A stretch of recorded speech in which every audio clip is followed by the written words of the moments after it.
Hi, welcome to episode number 15 of What's Up Westchester. I'm Kim Arenas with the Kim Arenas team, and we are joined today by our very special guest, Brynne Shaner. Thank you. Brynne, thank you for joining our show. Brynne was a client this past year, and we invited her to come and join us to talk about the selling process. In a episode a few weeks ago, we did the buying process, and people really seemed to be interested in that. And they shared with us that there were some things that they really just didn't know about the process of buying or selling.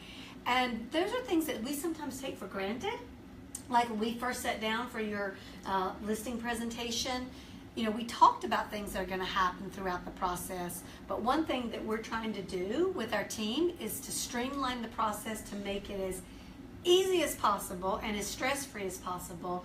And what we've discovered is communicating and letting people know up front exactly what's going to happen. You never know exactly, right, Brynne? Right. What's going to happen. But for as much as we can anticipate things that are going to happen in the process, I think it's great to share. So Brynne agreed to join us today so that we can share with you, our viewers, a little bit about the process and how it works. Well, thank you, Kim. It's great to be here, and I had a fabulous experience with Kim and her team. And as Kim referred to many times just now, that it is a process. And I think that's one important word that you need to have your head around. Yes. Because it is an art and not a science, so it's not a math equation where there's always a right answer. It's a process of saying if you do X, maybe you'll get to Y, but maybe you won't, and so you work through the process along. Yes. And it's fun, it's time consuming, it's laughable at times, it's hard work at times, but we get through it. And Brynne, wouldn't you say that I think we just like hit it off, Brynne, Bill and I, the first time we met. And I would say that it's really important when you're selecting an agent, and this goes to say we may not be right for everyone, but I think it's important to say you have to have that chemistry, and I think you have to have a relationship and where you can be just upfront with each other, because there are a lot of moving parts, and really open communication. So I think now, I've kind of learned this over the years, is one thing I say to clients when we first start the process is I want you to feel free to tell me what you're thinking. I want to be able to do the same, and we should have open communication throughout the process. So I think that's one thing that's really, really important. Agreed. Can I speak to that? Please. That's what we so have. We did meet, and Bill and I, we know a lot of people. We lived in our community for a long time, and we chose to interview people who we did not have a social relationship with, and that was just our choice. And we interviewed people that we did not know. And I had seen Kim and her team pop up on many different positive ways in our community.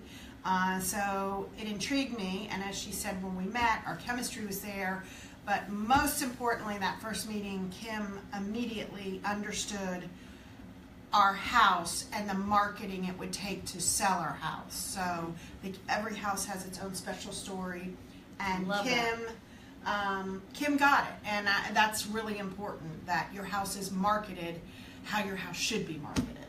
I like that you said every house has its own, every home has its own story, and that's what we really try to latch onto and then tell that story. And it's not just the home, right? It's the lifestyle, it's the community. Correct. Which we really worked on. But I'm laughing, Brynne, because you said like at first we really didn't even. I mean, we knew each other by some mutual friends, but we had no idea how many mutual friends.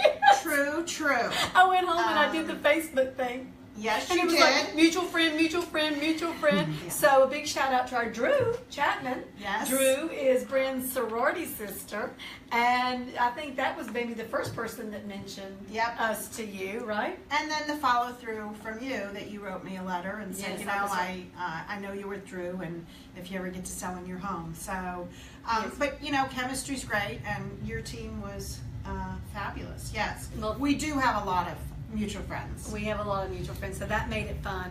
But I would say one question that someone wrote in, how long did it take you to decide to sell? Was it a hard decision to actually go ahead and put your home on the market? So it did take a while. My husband and I, we raised our kids in this community for over 20 years. They went all through schools, K through 12. We lived in our larger size family home for 3 years, and we kept saying we need to get on the market, we need to get on the market, and we finally just got our heads around what it meant to get it on the market. And we did, I think one of the things sellers need to realize is real estate is filled with pitfalls every time you turn around the house. A shingle might be falling off, or a light switch might not work, and if you can get through a lot of those, you know, little bumps, I'm not going to call them speed bumps, if you can have all those things taken care of before you bring the buyers through, it helped Bill and I tremendously. We actually hired somebody on a consulting basis. The somebody was an home inspector, right? Yes, yes. This And was we- brilliant. I think you did this before you even met with me. Yes, we did that several months, 6 months before we even met with any real estate agents to interview them. And we took away a lot of the concerns, and we just fixed our house, got it to code. You can live in a house for a long time and things might not work, but when you go sell a house, they either have to work because code makes them have to work, Absolutely. or you can't list a house if your jacuzzi's not working, for example. Yes. So we worked hard on that, and so that was the first step in our process of 3 years after talking about selling our house. And then the next, I think, very big step, Kim, is decluttering your family home, Decluttering. purging, Yes. painting, freshening it up, and making it feel like it's becoming a product for the marketplace as opposed to your family home. And for us, that was not an easy thing to do overnight. It was a process for us to get there. But once we realized it was becoming a product for the marketplace, we kind of were able to declutter and take our personal stuff out of the home. You know what? And I can almost pinpoint when that transition actually happened for you. Because usually when we first start working with clients, they're still, this is my home, this is my stuff, and you can declutter and move things out. But finally one day, I think it's like then, especially like Brynne with you, we said Brynne was our model textbook seller. So if anyone has questions after this show still about what to do when selling your home, Brynne can tell you because she did everything and more. She did everything we asked her to do and more. And she had a lot of support in doing that, which was also very helpful. Our next question was, do you feel all your staging, purging, and preparations were worth it? Oh my gosh, yes. So we're segueing right into that question. Absolutely. Yeah. But you know, the purging, the packing, the painting, I couldn't have done it without a team. I mean, you need a supportive group of people, whether they're your friends, your parents, your husband, whatever, because I can guarantee you, every day I did not want to wake up and pack another box and throw out other stuff. It's boring. It's not fun. But if you have a supportive team with you, it does make the process easier. And we make it fun, too, I have to say. Well, we did laugh. I'm not going to say fun all the time. And I'm saying we, meaning you had your whole support of your family and friends, but we would come over, we would have to make it enjoyable. But you know, purging, cleaning it up, painting it, and the staging process was important to our home. I think it's an important process, and I think you can go staging 101 or 201 or 301. I think it's very specific to each home. You have to manage the process because it's an art, not a science. It can get expensive, and you want to say, okay, am I going to get my bang for my buck? But I do think staging homes makes a tremendous amount of sense. I couldn't agree more. And as we go into properties, we offer a complimentary staging consultation and really encourage our sellers to take advantage of that. And I did take advantage of that. You did take advantage of that, so shout out to Marlene on that one. Yes. Which was great. So next question. Staging, you feel like definitely was worth doing, but how do you feel like the marketing impacted the sale of your home? The marketing that we did impacted? Well, so I think you're a marketer extraordinaire, and I'm not. So, you know, I certainly needed your help in that sense. Bill is very good. My husband is much better than I am. But you know, I think back to why staging is important, that feeds into why marketing is because I think the process of finding homes for buyers is different. They look on an internet now, and they look at pictures on their little smartphones. So what is that, 1 inch by 1 inch or 2 by 2?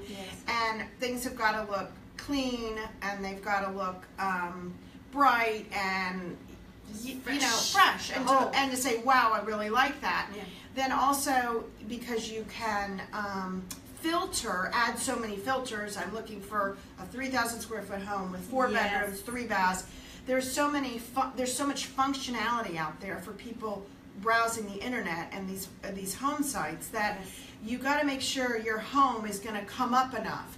And so back to the marketing piece, your home can get very stale very quickly if it just sits out on these sites because it's not marketed correctly, and then all of a sudden 2 weeks later the same person's browsing again saying, oh my gosh, that home's still on the same website, what's wrong with it? Maybe 2 weeks is not realistic, maybe 2 months was a better time frame. But really, 2 weeks in a hot market, and the market we have around here, we always say, if it doesn't sell the first or second weekend, then I really think that's when you get your most looks, your most hits, whatever the most, you get the highest price. Right. You get the highest price. Yes. So Brynne was very open, and Bill were very open to us doing some different marketing concepts.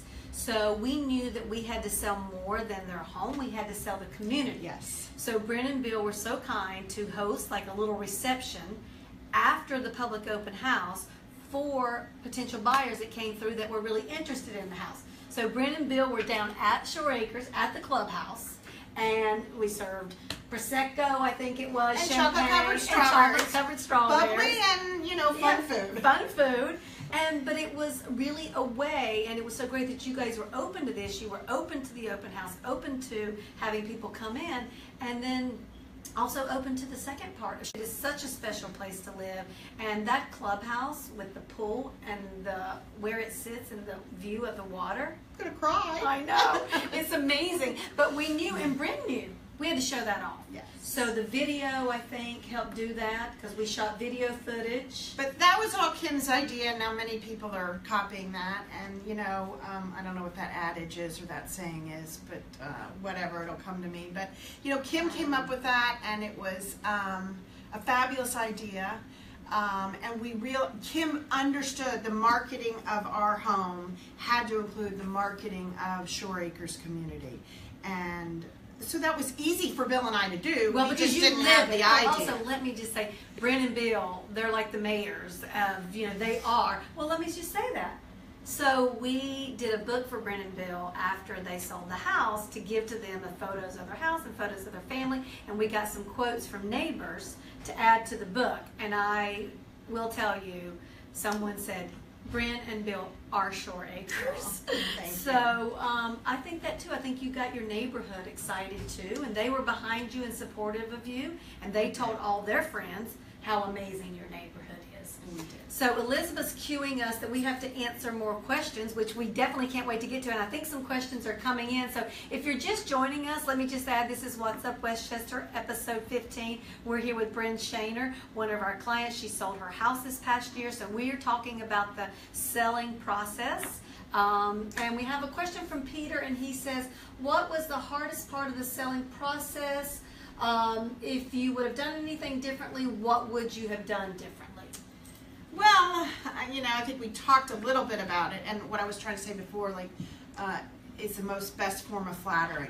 Imitation is the best form of flattery. So that was why people are copying you, showing the clubhouse. I'm sorry, that was a bad segue. I didn't know that. I didn't know. Yes. But at any rate, what was the hardest part of the selling process? I think just really getting your mind around emotionally. Wow, I got to pack up this family home that we've lived in for 20 plus years, and taking a lot of the stuff out and just packing it up and putting it away. And what would I have done differently? I probably would have realized that I should have had 6 more months to do it than the 6 months I had done it in. So I do think it takes a long time, but as I mentioned earlier, I had a pretty big team around me of support, and we worked tirelessly for solid months. You did, and we've seen people do this process over a year, and we've seen people do this process literally in a month. I don't know how they do it. So what Brynne's actually talking about, because I think some people are saying, what do you mean pack up? Like you pack up right before you move, right? So what Brynne's talking about is we ask people to go ahead and pack up the things that they can pack up, maybe move it into storage, or you put it in your garage, or you put it in your attic. We ask them to do that, like pack up as if you're moving. If you're not going to be using these things before you move, go ahead and pack them up. And then also, if there are things, right, Brynne, that you're not taking with you to your next house, go ahead and get rid of them. Why keep them? Because we're trying to sell the home, not the things in the home. Correct. So you were very good at doing And the that. things in the home become a distraction to That's right. to prospective buyers. That's right. That's right. So she's telling us another question. What was the most time-consuming part of getting your house ready for the market? You've already said how long it took, but what was the most time-consuming? Was it that? Yeah, I would say packing it up, but as you just mentioned, getting rid of stuff too. I mean, I had a pile for giveaway, I had a pile for the church, I had a pile for another Your charity. children. I had a pile for my children, and Yes. you kind of just have to, and as opposed to thinking of it as one big task, do a closet in the morning, or we a should all do room that, in the moving or morning. not, right? And I just kind of use my front door as my staging area. I would just have bags, and every Wednesday the church would open at 10 o'clock in the morning, and I would take the bags there. So I didn't take loads of boxes at one time. Yes. I did it over months. And you're so organized. So yes, Brynne was able to do that. And also we'd ask Brynne to do things, and like she would have it done the next day. Like, so. Thank you. Maybe you'll write a book on. I think, you know what? People could use it. All right, another question. We want to get to all the questions. What major factors contributed to the amazing outcome of selling your home? So we haven't actually told you this part yet. Brynne and Bill actually sold their home in 9 days. Signed contract. Signed contract in 9 days. That's right. Sold. Signed contract in 9 days. So 9 days from listing, and they had a contract signed. And a little bit over ask. And they got 101% of the list price. So we were very, very happy with the outcome. So what would you say the major factors were? And I think, you've already touched on some of these, so we don't want, but what were the major factors you think, I was going to say, not everyone has to do this. We have to be careful because then everyone thinks they have to do this. But also Brynne said, I don't want to be here the first weekend the house goes on the market. It's like perfect. Marlene had everything ready. She's like, I'm going to take this as an opportunity to go to a friend's house and spend the weekend. Well, and we did do that, and it wasn't until almost right before we were ready to list the house that it's to live in a house as a home and to live in a house as a product on the marketplace are two very different stages, or two different periods. And so Marlene said, well, are you living here during the selling process? And I was like, well, it's my home. Of course I would be. But then it dawned on me that first week is so important, and we have a dog, so that was another consideration. And we did. We had some very kind friends who said, come move in with us and bring your dog. And I think that was very helpful to allow the house to be clean, pristine. Kim could do what she needed to do with broker open houses, public open houses, and private showings were happening. Yes. So, and it wasn't... Well, it was actually, you couldn't have been at home because your showings were around the clock. Well. And we knew we had to sell it quickly because we had to get them back home. And it happened. It happened quickly. And really, if you market a home and you debut it to the market, if you are priced, well, that's an important part. So when you say one of the most important factors was really listening, really looking at the numbers and not overpricing your home, but pricing it right at the market. Yes, finding that sweet spot. Yes. And we had many discussions, and they weren't always the easiest. No, that's right. But they were very good discussions, and it's really, I think, a discussion that you need to have with just your realtor, not your friends, not get too many opinions, because it is a tough discussion, and it's a hard decision. It's probably one of your bigger assets, and you're having a lot of emotional tie as well as financial ties to the house. So we did have a lot of discussion about pricing. We spent a lot of time on it. We did, and we did not price our house until the very last second. Now, we obviously had ranges and we had some numbers in mind, but it wasn't until the last second that, right before you listed it, did we come up with a number. That's so important because we talk about price and we give a range, but you don't know until the day before you go on the market what things came on the market last week, how many things went into contract. So yes, that was and it's a group effort. Like we sit down, we look at the numbers, but you know, myself included, when I sold a house, we always think our home is probably worth more than it really is in some cases. However, like in this case, Brynne and Bill really looked at the comparables, listened to our advice, they priced at the market, and that's the best way to get above list price. Find that sweet spot and wait till the final, the 11th hour, whatever the phrase is. Yes. Because actually, if you remember, that same day that we listed our house, a house down the street from us went on as well. Yes, so we had to take that into consideration There are a into lot our of factors. pricing. Absolutely. Yes. I think one other question, what advice do you give every seller before going on the market? So I think this was a question for me to answer, but I think I really have already said that. I think it's, you know, decluttering, getting your house ready for the market, taking advantage of the staging process, pricing your home correctly, and that's, I mean, it really can be, we'll laugh when we say it, it can be that easy, but it's that easy when you have clients who are ready and they can emotionally detach from the house. I would agree. But Elizabeth, I think a question's coming in. Yes. Here's Elizabeth Pittman behind the camera with us. Hi, Jenny asked for Brynne, did you have a set amount that you were willing to spend before you listed your house, as far as the staging and maybe what the inspector found? Did you set a limit? I did, and I think it's a great question because you can overspend and not get your return or not get it back out. So we ended up, I'll be clear, we ended up spending about 5%, or putting in 5% of what we sold our house for to get our house ready for the market. Now that included a lot of help, a lot of painting. We had a storage unit, so we had a monthly storage fee. Right. I mean, there are a lot of variables and a lot of expenses that you don't think about. So I do think you need to spend some money to get a house ready for the market. I think you need to be very mindful of how much you spend. There were many things that Marlene, Kim, and I talked about. Well, what if we do this, or why won't you do that?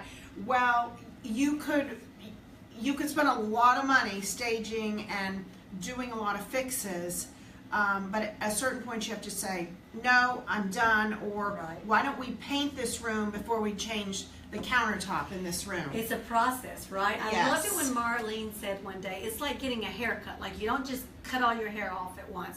You do it in stages, right? So I think that's important, and I think that's one thing that Marlene is helpful with and our team is helpful with, is we say, okay, you could do this, this, or that, but this is going to give you the biggest bang for your buck. Yes. Right? So, but a very good question. I do think you have to spend some money.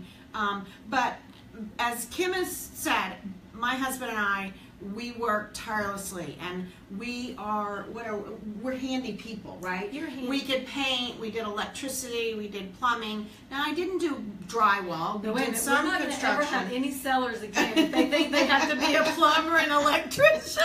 Well, we have people that can help you with that. We do have people that can help you with that. And I used a lot of the people. Yes, I did. I had some great people because we couldn't do everything. Not only are we not skilled to do everything, but you know, there comes a point where, is it worth my time to be drywalling this? I don't know how to drywall, but to be doing X when I should be doing Y. Yeah. And also I'll say, you know, some sellers we go to and they say, you know what? We're not interested in doing all that. You wanted top dollar. You wanted to get the most you could absolutely get for your home. And I think it actually exceeded your expectations, but you worked hard to make that happen. But there are some people that will say, I don't want to go all the way with the staging. And some people will, you know, want to do maybe the bare minimum. And my husband and I, we just had a date every Friday night at Home Depot. It was during the winter. He'd take the train to Home. Now we're really pushing it. You have to go to Home Depot Maybe Home Depot's going to be our sponsor. Maybe Home Depot's going to be our sponsor. And we just would get our little list going, and I'm like, we got to do this, this, and this. You can tell they enjoy it. They embrace life and they enjoy it. So you can see why we enjoyed. And we've said this before in one of our shows, but that really, for our whole team, and I speak for Elizabeth, Yvonne, and Margaret Ann, the biggest joy or the joy of our job is getting to know our clients, and we love the fact that we become friends with our clients. And we're all different. Yeah, absolutely. Every client's different, and we're different, but you have to find that chemistry that works. And I think the other thing that we talked about earlier is communication. And that's why we are even communicating all this information to you. We hope it was helpful to you today. If you're thinking about putting your home on the market, if you would like to have us in for a complimentary consultation, we'd be happy to come in and do that. Until next time, I just want to say thank you so much to Brynne for I wish joining everybody us. great luck. It can be done, and they're fabulous. Yes, so thank you for joining us, and until next week, this was episode 15 of What's Up Westchester, the staging process. Thank you.